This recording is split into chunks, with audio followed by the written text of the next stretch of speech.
अस्सलाम वालेकुम, कैसे हैं गाइस आप सब। Welcome to our channel learn physics with अनमोल।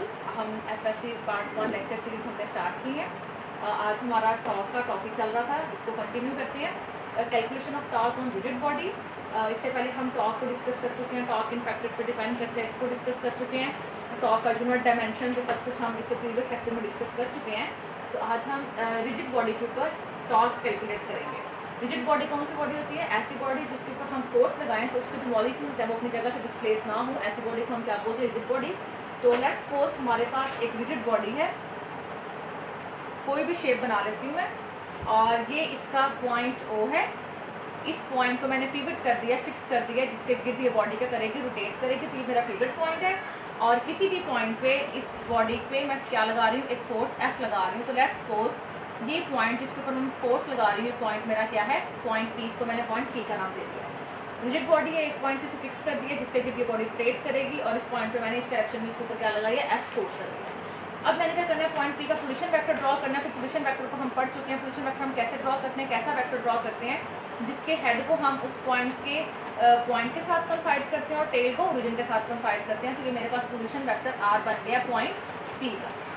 अब मैंने क्या करना है? टॉर्क को कैलकुलेट करना है। टॉर्क हम पढ़ चुके हैं, प्रोडक्ट है दो चीज़ों का, magnitude of force end moment R। अब यहाँ पे आपके पास फोर्स तो F है, लेकिन क्या मोमेंट आर्म नजर आ रही है?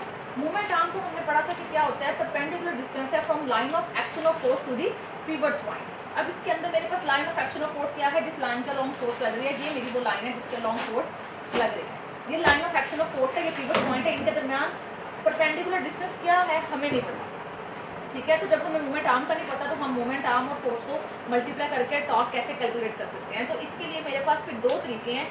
या तो मुझे अपनी फोर्स को कंपोनेंट्स में रिजॉल्व करना पड़ेगा, या आर को उसके कंपोनेंट्स में रिजॉल्व करना पड़ेगा। तो सबसे पहले हम अपनी फोर्स को कंपोनेंट्स में रिजॉल्व करते हैं। तो फोर्स में इससे पहले हम पढ़ चुके हैं कि वेक्टर को उसके कंपोनेंट्स में कैसे रिजॉल्व करते हैं। वेक्टर के हेड से वेक्टर की टेल तक हम क्या करेंगे? एक परपेंडिकुलर ड्रॉ करेंगे। इससे पहले हम देखते हैं कि एंगल थीटा कहाँ है, जो मेरे पास दो वेक्टर्स के दरमियान एंगल बनता है। तो दो वेक्टर्स के दरमियान जब भी हम एंगल लेते हैं तो हम वेक्टर की टेल्स को दोनों वेक्टर की टेल को ज्वाइन करके देखते हैं। तो ये मेरे पास आर वेक्टर है, इसको मैंने एक्सटेंड किया है, तो आर और एफ के दरमियान ये मेरे पास एंगल थीटा होगा, ठीक है। अब हमने वेक्टर एफ को उसके कंपोनेंट्स में रिजॉल्व करना है। तो एफ के हेड से एफ की टेल तक मैंने क्या किया? एक परपेंडिकुलर ड्रॉ किया। तो मेरे पास ये दो कंपोनेंट्स बन गए, एक ये कंपोनेंट है और एक ये कंपोनेंट है। इस कंपोनेंट को, वर्टिकल कंपोनेंट को मैं यहाँ भी बना सकती हूँ, क्योंकि दोनों एक दूसरे के पैरेलल है। एक ये वाला कंपोनेंट है और एक ये कंपोनेंट है। थीटा के सामने जो होता है उसको हम परपेंडिकुलर बोलते हैं, और थीटा के साथ वाला एक्स कंपोनेंट होता है जिसको हम बेस बोलते हैं। तो ये मेरे पास एफ एक्स है, और एफ एक्स को हम किससे रिप्रेजेंट करते हैं? पीछे हम पढ़ चुके हैं, एफ कॉस थीटा से। और जो आपके पास एफ वाई है, वाई को हम किससे लिखते होते हैं? एफ साइन थीटा से। तो ये मेरे पास एफ एक्स की वैल्यू आ गई, ये एफ वाई की वैल्यू आ गई। अब अगर आप देखें तो हमने स्पेशल केस डिस्कस किया था, जिसमें पढ़ा था कि when line of action of force passes through the pivot point then moment arm is equal to 0। When moment arm is equal to 0 तो टॉर्क क्या आ जाता था? 0। अब अगर इस फोर्स को हमने छोड़ देना है, क्योंकि इस फोर्स को हमने दो कंपोनेंट्स के अंदर रिजॉल्व कर लिया। मेरे पास एक ये फोर्स है और एक ये फोर्स है। पहले हम एफ कॉस थीटा की बात करते हैं। तो एफ कॉस थीटा की डायरेक्शन क्या है? F cos theta is along R. R के अलोंग एफ कॉस थीटा की डायरेक्शन। तो F cos theta is along R, और एफ साइन थीटा की क्या डायरेक्शन है? आप देख लो, एफ साइन थीटा कौन सा है? वो आर के परपेंडिकुलर है। तो F sine theta is perpendicular to R. Okay, अब हमें देखना है कि क्या एफ कॉस थीटा की वजह से टॉर्क प्रोड्यूस होगा। तो आप देखो कि अगर जो एफ कॉस थीटा की सिर्फ मैं बात करूं तो एफ कॉस थीटा का line of action of force ये बनता है, ठीक है। और फोर्स का ये कंपोनेंट है, इसका line of action of force ये है। अगर आप गौर से देखो तो ये किसमें से पास कर रहा है? पिवट पॉइंट में से पास कर रहे हैं। मतलब कि एफ कॉस थीटा और जो पोजीशन वेक्टर आर है, ये दोनों सेम लाइन के अलोंग हैं। तो इस केस के अंदर फिर मूवमेंट आर्म क्या हो जाएगी? मेरे पास 0 हो जाएगी, क्योंकि मूवमेंट आर्म तो line of action of force और पिवट पॉइंट के दरमियान परपेंडिकुलर डिस्टेंस को कहते हैं। तो मेरे पास इस line of action of force और पिवट पॉइंट के दरमियान कोई परपेंडिकुलर डिस्टेंस नहीं है, क्योंकि ये दोनों तो खुद एक दूसरे के अलोंग हैं। तो फिर मेरे पास एफ कॉस थीटा की वजह से कोई भी टॉर्क प्रोड्यूस नहीं होगा, क्योंकि एफ कॉस थीटा जो है वो लाइन ऑफ उसका line of action of force pivot point में से पास कर रहा है। तो ये बात हम यहाँ पे लिख लेते हैं कि torque due to F cos theta is 0। 0 क्यों है? Because line of action of force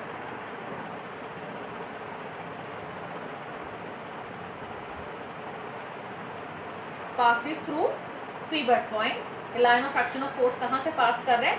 pivot point से पास कर रहे हैं। तो एफ कॉस थीटा की वजह से तो मेरे पास कोई टॉर्क नहीं है। अब हम देखते हैं कि एफ साइन थीटा की वजह से टॉर्क है, और अगर है तो अगर आप देखो तो ये आपके पास एफ साइन थीटा है। तो एफ साइन थीटा का line of action of force पे क्या होगा जी? आपके पास, इसको मैं रेड से बना देती हूँ जी, आपके पास एफ साइन थीटा वाले कंपोनेंट का line of action of force है। ये line of action of force है, ये पिवट पॉइंट है। Line of action of force और पिवट पॉइंट के दरमियान ये परपेंडिकुलर डिस्टेंस है, ठीक है, जिसको आर की हम लेंथ भी कह सकते हैं, पोजीशन वेक्टर आर की लेंथ भी कह सकते हैं। तो ये मेरे पास फोर्स का कंपोनेंट एफ साइन थीटा है, और ये जो आर है ये मेरे पास मूवमेंट आर्म के इक्वल है। तो इन दोनों को मैं मल्टीप्लाई करूंगी तो मेरे पास टॉर्क आ जाएगा due to F sine theta. तो इस फोर्स की वजह से फिर जो टॉर्क प्रोड्यूस हुआ है वो, इसके हमने दो कंपोनेंट्स बना लिए थे, इसकी वजह से 0 है, और सिर्फ इसकी वजह से टॉर्क प्रोड्यूस होगा। तो यहाँ पे हम लिख लेते हैं कि torque is only due to F sine theta. Torque is only due to F sine theta. तो फिर टॉर्क की वैल्यू क्या आ जाएगी? टॉर्क हम कहते हैं किसके इक्वल होता है? Force multiply by moment arm. Force multiply by moment arm. तो इस केस के अंदर मेरे पास फिर इफेक्टिव फोर्स कौन सी है जो कि टॉर्क प्रोड्यूस कर रही है? वो है एफ साइन थीटा।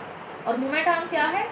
इसके अंदर आर है, ठीक है। तो ये क्या बन जाएगा? ये बन जाएगा are F sign of theta. तो ये मेरे पास टॉर्क है जो हमने कैलकुलेट कर लिया रिजिड बॉडी के लिए। Torque is equal to R F sine theta. इसका एक और मेथड भी है कि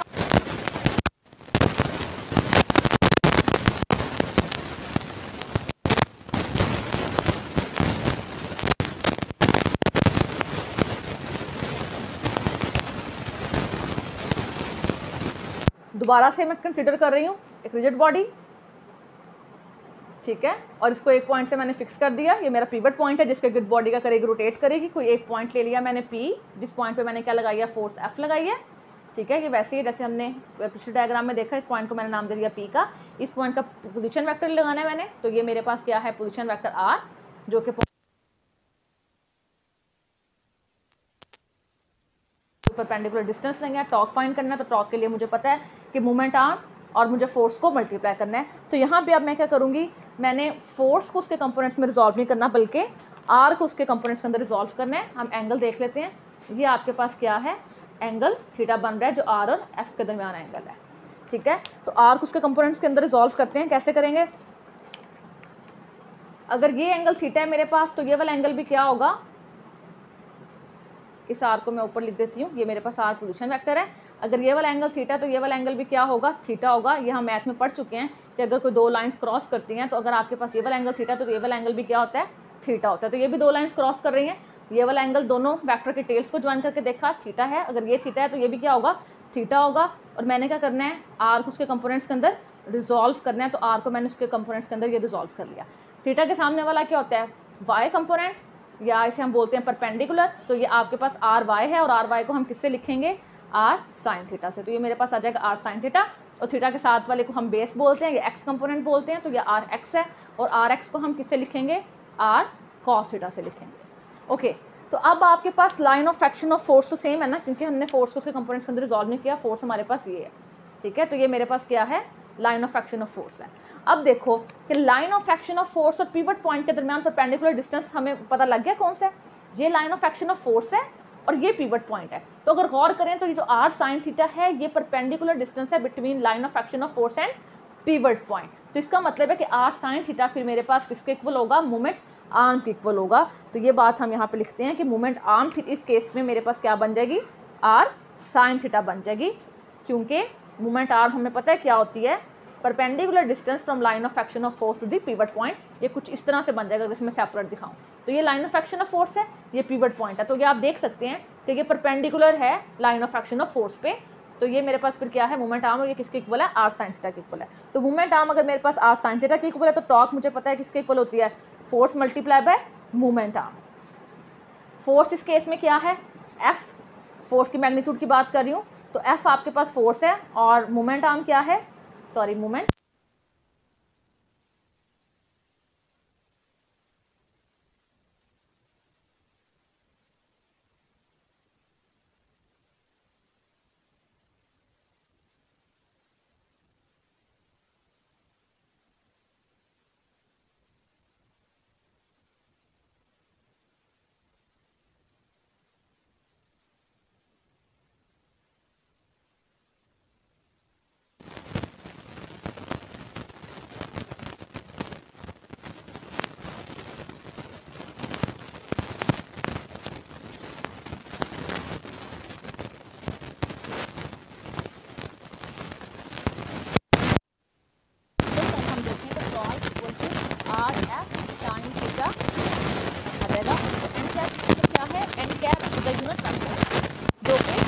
डायरेक्शन में बता रहा है always perpendicular to the plane containing R and F के बाद हम वेक्टर प्रोडक्ट के अंदर पढ़ जाए हैं।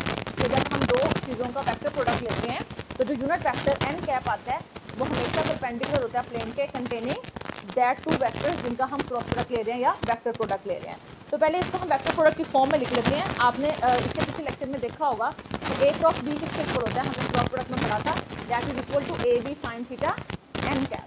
तो अब हमने क्या देखा है, अगर ए क्रॉस बी इक्वल होता है A B sine theta N cap के, तो R F sine theta N cap किसके इक्वल होगा, आर क्रॉस एफ के इक्वल होगा। तो यही बात यहाँ पे हम लिख लेते हैं कि फिर टॉर्क किसके इक्वल होगा, आर क्रॉस एफ के इक्वल हो जाएगा। ये हमने लिख दिया in the form of vector product, ठीक है। और यहाँ पे हम एन कैप को भी एक्सप्लेन कर देते हैं। एन कैप क्या है, N cap is a unit vector shows the direction of torque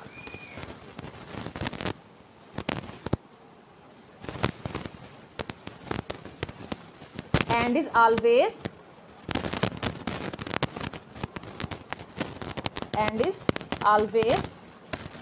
perpendicular to plane containing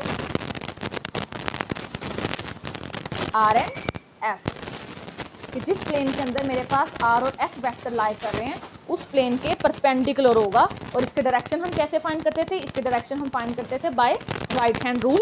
ये हम वेक्टर प्रोडक्ट के अंदर राइट हैंड रूल पढ़ के आए हैं। तो इस direction can be find by right hand rule.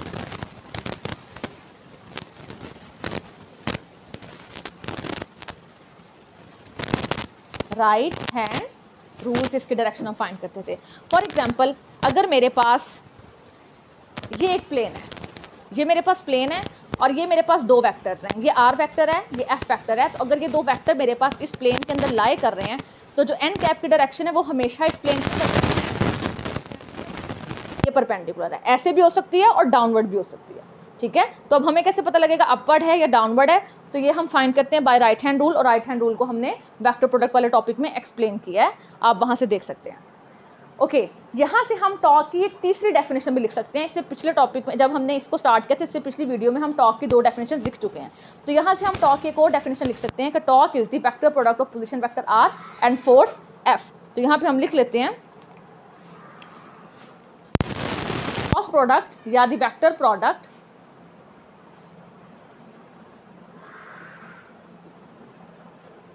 Of position vector R and force F is called torque।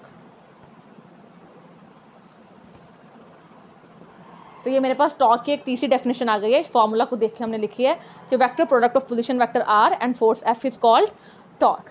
Okay, अब एक कन्वेंशन है उसको हम डिस्कस कर लेते हैं कि मेरे पास टॉर्क को हम पॉजिटिव कब लेते हैं और टॉर्क को नेगेटिव कब लेते हैं। इसकी कोई ख़ास रीज़न नहीं है, बस ये कन्वेंशन है कि हम एंटी क्लॉकवाइज टॉर्क को पॉजिटिव लेते हैं और क्लॉकवाइज टॉर्क को नेगेटिव लेते हैं। एंटी क्लॉकवाइज मीन्स क्लॉक के अगेंस्ट अगर रोटेशन हो रही है उसको हम एंटी क्लॉकवाइज बोलते हैं। तो एंटी क्लॉकवाइज टॉर्क को हम हमेशा क्या लेते हैं, पॉजिटिव लेते हैं,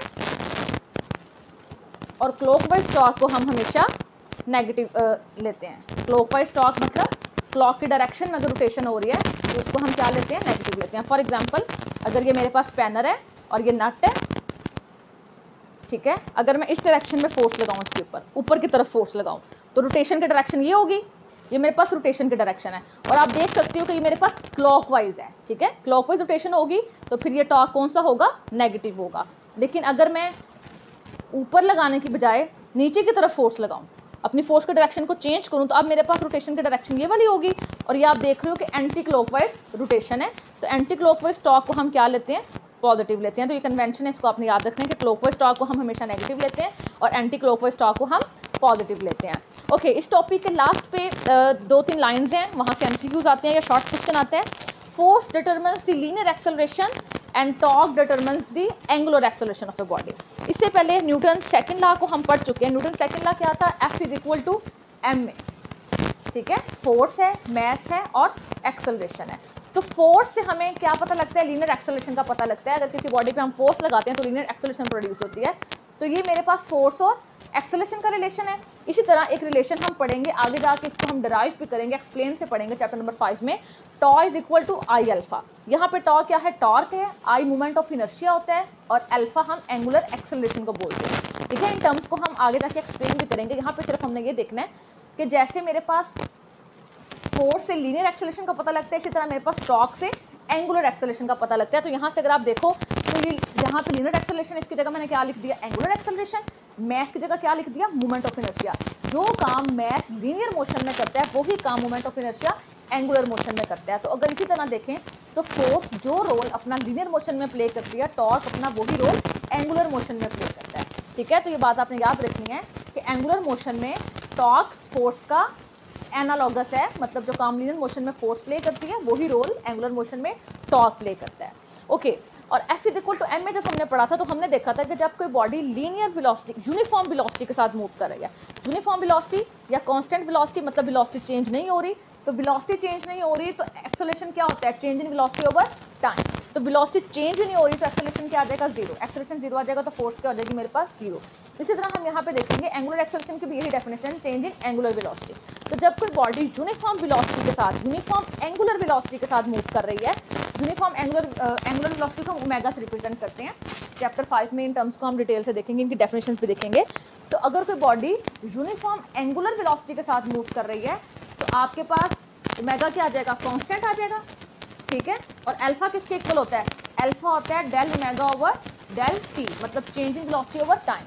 जब वेलोसिटी चेंज नहीं हो रही तो अल्फा क्या हो जाएगा, 0। अल्फा 0 हो जाएगा तो टॉर्क भी क्या हो जाएगा, 0। तो ये बात आपने याद रखनी है कि जरूरी नहीं है कि जो भी बॉडी रोटेट कर रही है उसके अंदर टॉर्क हो। जो बॉडी यूनिफॉर्म एंगुलर वेलोसिटी के साथ मूव कर रही है उसके अंदर टॉर्क नहीं होगा। इसकी एग्जाम्पल आप ऐसे ले सकते हैं कि जब आप पंखे को चलाते हैं, जैसे आप उसका स्विच ऑन करेंगे आहिस्ता आहिस्ता उसकी स्पीड क्या होती है, इंक्रीज होती है, मतलब उसकी एंगुलर वेलोसिटी के अंदर, क्योंकि पंखा घूम रहा है तो उसकी वेलोसिटी को हम एंगुलर वेलोसिटी बोलेंगे। तो उसकी एंगुलर वेलोसिटी में क्या आ रहा है, इंक्रीज आ रहा है, चेंज आ रहा है। एंगुलर वेलोसिटी में चेंज आ रहा है मतलब उसके अंदर एक्सेलरेशन होगी, एक्सेलरेशन होगी तो टॉर्क होगा।